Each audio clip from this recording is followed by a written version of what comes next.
मैं ममता दीक्षित, मेरे YouTube channel में आज आपका एक बार फिर हार्दिक स्वागत है। लेकिन सबसे पहले हम क्या करेंगे, आपके राइट साइड में रेड कलर से सब्सक्राइब लिखा हुआ है, प्लीज़ उसे क्लिक कर देंगे और मेरे सब्सक्राइबर बन जाएंगे। तो जो भी वीडियोस मैं अपलोड करूँगी वो आप तक ज़रूर पहुँचेंगे। कर लीजिए ऐसा। अच्छा, आज मैं बहुत ही इम्पॉर्टेंट टॉपिक लेकर आपके समक्ष आई हूँ। वो इम्पॉर्टेंट टॉपिक है जो न्यूज़ में छाया हुआ है, डिप्रेशन।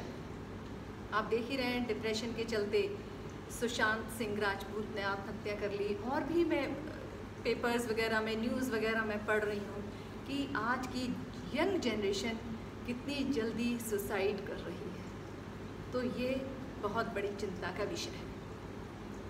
कुछ तो इसलिए कि आजकल कंपटीशन बहुत बढ़ गया है, आपाधापी बहुत हो गई है, हर चीज़ हम बहुत जल्दी हासिल करना चाहते हैं। तो इसको ठीक है हासिल करें, लेकिन इसको अध्यात्म से अगर मैं जोड़ के देखूंगी तो अध्यात्म क्या कहता है इसके बारे में आज मैं उस पर चर्चा करूंगी। मानसिक तनाव क्यों होता है? मानसिक तनाव एक तरह से आदि है। जो हमारी मानसिक बीमारियां होती हैं वो आदि का नाम दिया गया है, और हमारी शारीरिक बीमारियों को व्याधि का नाम दिया गया है, और हमें जो समाज से मिलती हैं उसको उपाधि का नाम दिया गया है। तो जब हमें तनाव होता है, कोई भी आदि होती है, आदि बीमारी होती है, मानसिक बीमारी, वो सबसे पहले हमारे आमाशय को संकुचित करती है, हमारे पेट को संकुचित करती है, हमारे डाइजेशन सिस्टम को ख़राब करती है और हमें भूख नहीं लगती। तो भूख ना लगने से ऑटोमेटिक वो आदि जो है व्याधि में कन्वर्ट हो जाती है। एक तो ये रहा कारण। दूसरा, आदि के बारे में, जब ऐसा नहीं था कि पहले ज़माने में तनाव नहीं था, तनाव था, तभी योग वशिष्ठ ने तनाव के बारे में जिक्र किया था। राम ने पूछा, गुरुजी ये बताइए कि ये तनाव क्या है, आदि क्या है, आदि और व्याधि का क्या संबंध है? तो योग वशिष्ठ ने बताया कि जो मैंने अभी बताया कि आदि मानसिक बीमारी है और व्याधि शारीरिक और उपाधि सामाजिक। ये तो हो ही चुका। लेकिन फिर राम ने पूछा, लेकिन इसको दूर कैसे करें, आदि को दूर कैसे करें? तो योग वशिष्ठ ने बताया कि आदि को हम अच्छी संगति में रह के दूर करें, अच्छे लोगों, महापुरुषों की संगति में रहें। देखो, हमारे जन्म तो हो गया, हमारे परिवार का माहौल, हम कितनी देर परिवार में रहते हैं। ज़्यादातर आपकी जो कंपनी है, जो मिलने जुलने वाले हैं, आपके फ्रेंड्स हैं, उनका आपकी पर्सनालिटी पे बहुत बड़ा इफ़ेक्ट पड़ता है। तो उसको देखें कि आपकी संगति कैसे है। तो संगति का बहुत बड़ा प्रभाव पड़ता है। सत्संग करें, अच्छी अच्छी बातें सुनें। ये नहीं कि वो तो प्रवचन दे रहे हैं, नहीं, ऐसा नहीं सोचना है। देखिए कितना प्रभाव डालेगी। और दूसरी चीज़ है योग, प्राणायाम। देखो, आदि किससे ठीक हुई? अच्छी सोसाइटी, अच्छी संगति से। और व्याधि, योग, प्राणायाम, ध्यान, इनसे व्याधि। तो व्याधि आदि का ये संबंध है। अब क्या आता है? उपाधि। उपाधि क्या है? हमारे लोगों ने कुछ कह दिया, हमारे ही आसपास के लोग ही हमें कुछ कहते हैं, वो ये नहीं कर सकता, वो ये नहीं हो सकता। नहीं, हमें हमारे आर्ट ऑफ लिविंग में क्या है, गुरुदेव कहते हैं कि हमें फुटबॉल नहीं बनना है। Don't be the football of others opinion. कोई भी कुछ कहता रहे, गुरुदेव कहते हैं कुछ तो लोग कहेंगे, लोगों का काम है कहना। कहने दो, है ना। हमें क्या करना है? हमें जो हमारे आत्मा को सुकून दे, हमें वही करना है। जो हमें खुशी दे, हमें वही करना है। तो आधी समस्याएं कहाँ से आती हैं? कुछ तो लोग कहेंगे, तनाव हो जाता है, गो टू हेल करें उन्हें, है? अब दूसरी चीज़ होती है उम्मीद। जब हम ज़्यादा किसी चीज़ से उम्मीद करने लग जाते हैं, अपने आप से ही करने लग जाते हैं, हाँ नहीं हमारे तो 90% आएंगे। नहीं, कर्म किए जा। जैसे भगवान कृष्ण ने गीता में कहा है, कर्मण्येवाधिकारस्तु मा फलेषु कदाचन, है ना। कर्म किए जा फल की इच्छा मत कर। तो कर्म करते चले जाओ, फल की इच्छा क्यों करनी है? दो चीज़ें। और मानसिक व्याधियाँ जब ये भी कहते हैं, जो हमारा सूक्ष्म शरीर है, मैं सूक्ष्म शरीर की बातें करूंगी, जो हमारा सूक्ष्म शरीर है उसमें 1,72,000 नाड़ियाँ हैं, और उसमें से भी अगर हम कुछ पेन नाड़ियाँ लें तो 109 नाड़ियाँ होती हैं। 109 नाड़ियों को भी और हम मेन नाड़ियाँ बोलेंगे तो एक हमारी ईड़ा नाड़ी होती है जो हमारे बाएं साइड में होती है, और दाएं साइड में पिंगला नाड़ी होती है। पिंगला नाड़ी सूर्य नाड़ी होती है और ईड़ा नाड़ी चंद्र नाड़ी होती है। और इसके भी बीच में जो होती है, ये सर के पीछे से जो आती है सुषुम्ना नाड़ी, मेन नाड़ी सुषुम्ना नाड़ी है। सुषुम्ना नाड़ी हमारे पीछे एक वैगस नर्व जाती है, उसके बाई साइड में बिल्कुल उसी के पास से सुषुम्ना नाड़ी निकलती है। तो सुषुम्ना नाड़ी जब डिसबैलेंस हो जाती है तो हमें तनाव, एंग्जाइटी होने लग जाती है। तो ये इस सुषुम्ना नाड़ी को हम कैसे बैलेंस करेंगे? सुषुम्ना नाड़ी को हम योग, प्राणायाम, ध्यान से बैलेंस करेंगे, तनाव नहीं रखेंगे अपने। तो योग प्राणायाम इतना ज़रूरी है। देखो, जब हमारे मन में आदि प्रॉब्लम हुई, मतलब आदि मानसिक प्रॉब्लम होती है ना, तो हमारे शरीर में प्रॉब्लम होनी शुरू हो जाती है। देखो, हमें डायबिटीज़ हो जाती है, heart patient, blood pressure, kidney और लीवर पे भी इफेक्ट करती है, और हमारे डाइजेशन सिस्टम को भी इफेक्ट करती है, हम बीमार हो जाते हैं। तो इन बीमारियों का इलाज जो है वो तो डॉक्टर्स कर सकते हैं, कहीं भी इलाज करवा लो, कहीं कहीं परमानेंट भी हो जाता है, लेकिन परमानेंट इलाज तो खुद ही करना पड़ता है। लेकिन जो मन का इलाज है, हमने व्याधि का इलाज कर लिया जो कहाँ से आई थी? आदि से आई थी, लेकिन हम किसका इलाज नहीं कर पाए? आदि का। आदि का कैसे करेंगे? हम योग, प्राणायाम और ध्यान से। तो सबसे पहले हम क्या करेंगे, मैंने अपने पिछले वीडियोस में भी बताया है कि ओंकार, उद्गीत जो प्राणायाम है वो बहुत ही पावरफुल है। और उसको अगर कुंभक, देखो कुंभक लगाने से क्या है, हमारी सांस जो है वो टिक जाती है। जब हम रोकते हैं ना सांस को, जब सांस को रोकते हैं मन भी कहीं टिक जाता है। जब मन टिक जाता है तो हम ब्लैंक हो जाते हैं और हमारा तनाव भाग जाता है, मन शांत होना शुरू हो जाता है। कुंभक लगाना इसलिए भी ज़रूरी है। और एक चीज़ और मैं बता दूं कि आज इस वीडियो में मैंने माइथोलॉजी और अपने शास्त्रों से जुड़ी हुई बातें बताई हैं, लेकिन इसके बारे में, डिप्रेशन के बारे में मैं साइंटिफिकली भी आपको बताऊंगी।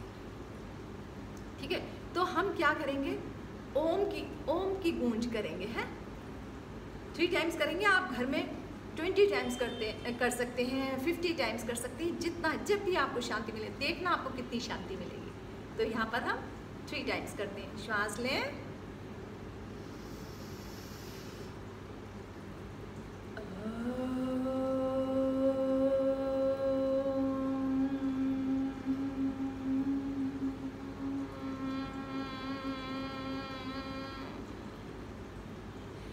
एक चीज़ और ध्यान रखेंगे, इस ओम में जो हम तनाव के लिए ओम का चैंटिंग करेंगे, उसमें हम मकार को बढ़ा देंगे। वैसे मैंने बताया था कि हमें ओ जो बोलना है वो 2/4 बोलना है, और म जो बोलना है, मकार जो बोलनी है वो 1/3 बोलना है। लेकिन इसमें क्या करेंगे, दोनों को हाफ कर देंगे। मकार ज़्यादा बोलेंगे। एक बार और करते हैं।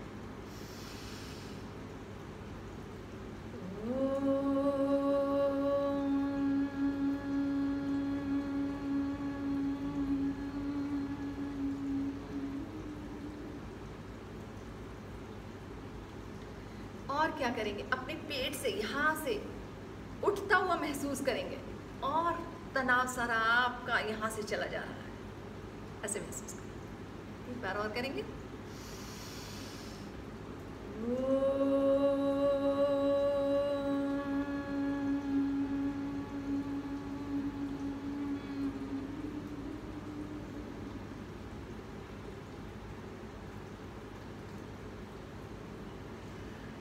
ये कभी भी कर सकते हैं आप बैठ के, देखना कितना फ़र्क पड़ेगा। 50% जिन लोगों को नींद नहीं आती है, आप रात में बैठ जाइए और ओम करिए, देखिए 20 टाइम्स तक पहुँचते पहुँचते आप नींद के आगोश में पहुँच जाएंगे। अब आता है बहुत ही इम्पोर्टेंट उज्जयी। उज्जयी के साथ हम भ्रामरी प्राणायाम करेंगे। एक वीडियो में भ्रामरी प्राणायाम के बारे में पूरा मैं बता चुकी हूँ, तो अभी उज्जयी श्वास के बारे में बताऊंगी। उज्जयी श्वास हम यहाँ पर प्रेशर डालते हैं गले पे, खिंच खिंच की आवाज आएगी। स्टार्टिंग में खांसी भी आ सकती है आपको, ऐसे खिंच खिंच करके लें, जैसे दौड़ के आए हैं, जैसे खर्राटे में आवाज आती है ना, ऐसी आवाज आएगी आप। तो आप यहाँ से ऐसा ही जैसे प्यूरिफाई होके आपकी जा रही है, जैसे नैरो हो गई है आपकी जो श्वास की नली है, नैरो हो गई। यहाँ से ले रहे हैं, प्रेशर डाल रहे हैं इस जगह। तो यहाँ से श्वास लेंगे, मतलब यहाँ पे प्रेशर डालेंगे, लेंगे हम नाक से, और जब हम छोड़ेंगे तो भ्रामरी प्राणायाम से छोड़ेंगे, हमिंग साउंड से। कैसे?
और एक हम करेंगे आज बहुत ही इम्पोर्टेंट प्राणायाम करेंगे, तो भ्रामरी जैन धर्म में उसको महाप्राण ध्वनि कहा गया है।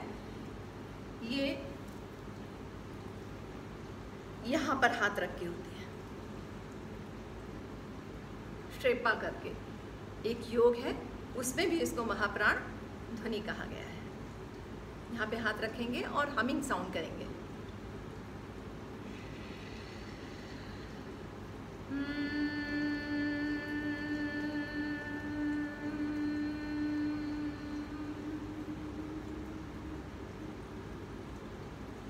देखेंगे ये सारा वाइब्रेट हो रहा है। देखो साउंड, मैंने एक अपने वीडियो में बताया, साउंड बहुत ही इम्पोर्टेंट है। साउंड ही हमें रिलैक्स करती है। जितना रिलैक्स होंगे आप, भ्रमर, वो आप वीडियो ज़रूर देखिएगा मेरा, जो भ्रामरी प्राणायाम के बारे में मैंने बताया है।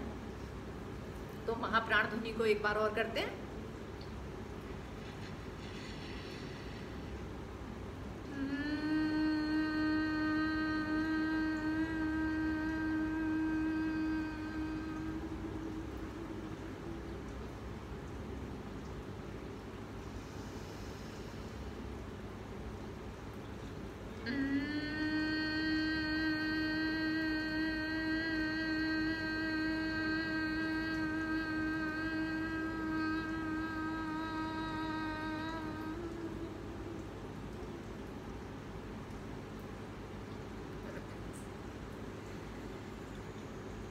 तो ये भी आप जितनी बार चाहें उतनी बार कर सकते हैं, है ना। आप रिलैक्स हो जाएंगे, तनाव आपसे कोसों दूर चला जाएगा। अच्छा म्यूज़िक सुनिए, अच्छे लोगों की संगत में रहिए। और नेक्स्ट वीडियो में मैं आपको इसका साइंटिफिक रीज़न क्या है तनाव का, ये मैं ज़रूर बताऊंगी, और क्या करना चाहिए और बताऊंगी। उसके आगे अभी तो मैं प्राणायाम बता रही हूँ तनाव से दूर रहने के लिए, और आगे मैं आसन भी बताऊंगी तनाव से दूर रहने के लिए। पर आप मेरे सब्सक्राइबर बन जाइए और मेरे वीडियोस देखते रहिए। नमस्कार।